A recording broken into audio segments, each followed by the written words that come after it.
Assalamualaikum warahmatullahi wabarakatuh. Putra putri yang berbahagia, apa kabarnya? Saya harapkan semua dalam keadaan baik dan sehat tentunya ya. Sebelum kita mulai pelajaran pada pertemuan kali ini, Baiko akan ingatkan kembali beberapa kewajiban yang kalian miliki selama proses belajar di rumah berlangsung. Melihat dari apa yang kalian telah tuntaskan di pertemuan-pertemuan bab sebelumnya, maka Peko mengambil kesimpulan bahwa beberapa di antara kalian masih terlihat kurang disiplin dalam mengikuti materi dan mengerjakan tugas-tugas, sehingga akibatnya terjadi penumpukan tugas yang membuat kalian kerepotan karena harus menyelesaikannya sebagai syarat mengikuti pelaksanaan PTS. Nah, Peko harapkan di kegiatan-kegiatan belajar selanjutnya kalian bisa lebih disiplin untuk mengikuti setiap pelajaran, perhatikan setiap materi yang diupload oleh Bapak Ibu gurunya, terutama dalam pelajaran Peko, lalu kerjakan tugas-tugasnya sesuai dengan arahan. Jadi ketika Peko minta untuk menuliskan komentar di forum diskusi, maka tuliskan di forum tersebut, jangan di tempat yang lain. Ketika Peko minta untuk menuliskan jawaban di kertas, lalu difoto dan diupload dalam menu submit, maka lakukan seperti yang Peko minta. Banyak sekali tugas-tugas yang kalian kirimkan tidak pada tempatnya, sehingga Peko kesulitan untuk memberikan nilai, sehingga pada akhirnya nilai kalian masih terlihat kosong walaupun sudah mengaku mengerjakan. Karena itu Peko harapkan selanjutnya hal seperti itu tidak terulang lagi. Baik,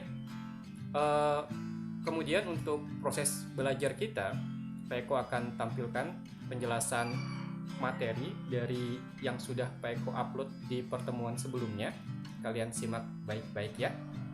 Mobilitas sosial merupakan tema yang membahas tentang lapisan-lapisan sosial dalam masyarakat berdasarkan struktur tertentu. Masyarakat kita memiliki struktur yang bisa kita perhatikan melalui penghormatan dan penghargaan terhadap posisi-posisi yang ada pada masyarakat tersebut. Misalnya ada satu tipe pekerjaan yang mendapatkan pengakuan dan penghormatan lebih dari jenis pekerjaan yang lain. Atau ada satu kelompok komunitas dengan gelar tertentu yang dengan gelar itu menempatkan kelompok itu berada pada posisi di atas kelompok-kelompok yang lain.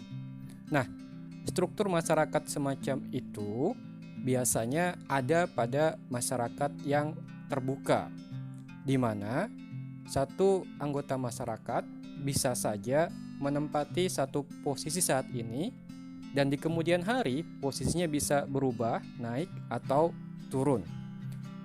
Posisi naik atau turunnya anggota masyarakat dalam lapisan-lapisan masyarakat yang ada itulah yang disebut dengan mobilitas sosial.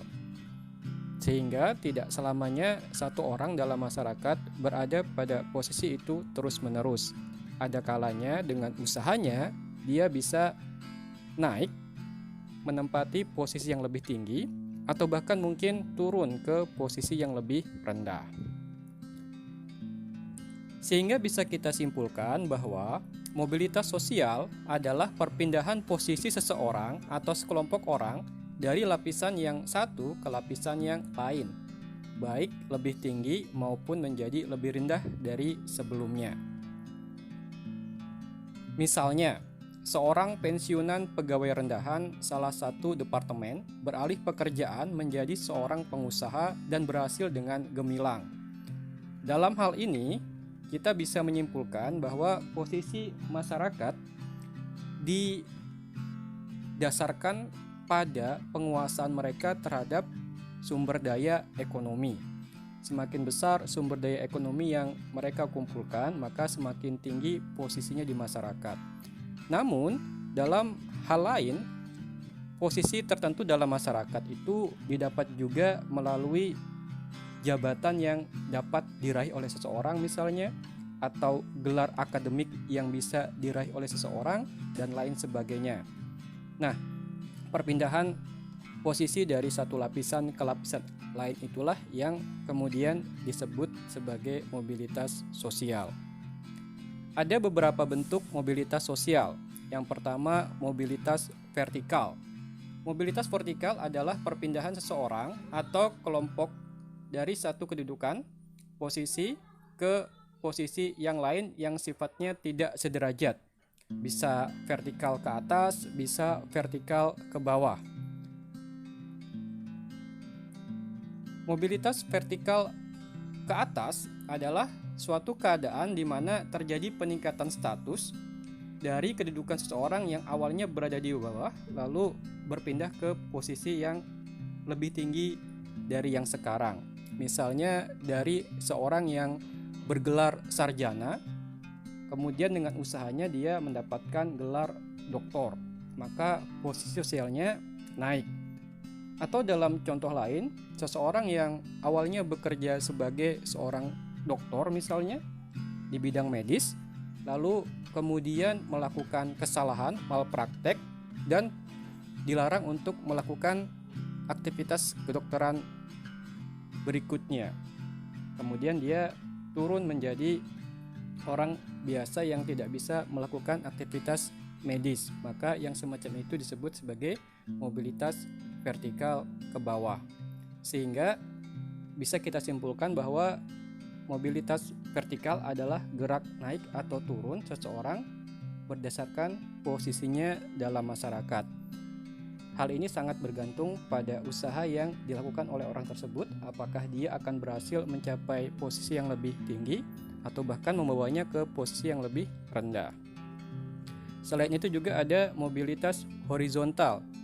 Mobilitas ini adalah gerak perpindahan satu masyarakat di tingkat posisi yang sama. Misalnya ada seorang pegawai yang menjabat sebagai kepala sekolah di satu daerah, lalu kemudian dimutasi ke daerah lain, namun tetap dalam jabatan yang sama, yaitu kepala sekolah.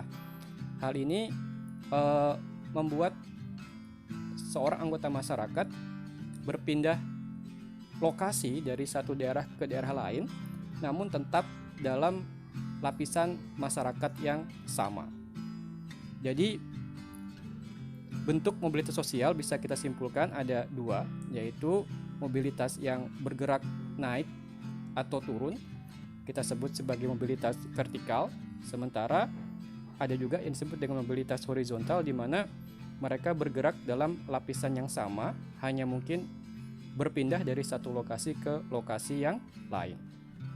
Putra-putri yang berbahagia, Pak Eko harapkan setelah kalian menyimak apa yang tadi sudah Pak Eko jelaskan, kalian melengkapinya dengan membaca tema yang termuat di buku paketnya masing-masing agar pemahamannya semakin sempurna. Pak Eko akhiri pelajaran pada pertemuan kali ini. Assalamualaikum warahmatullahi wabarakatuh.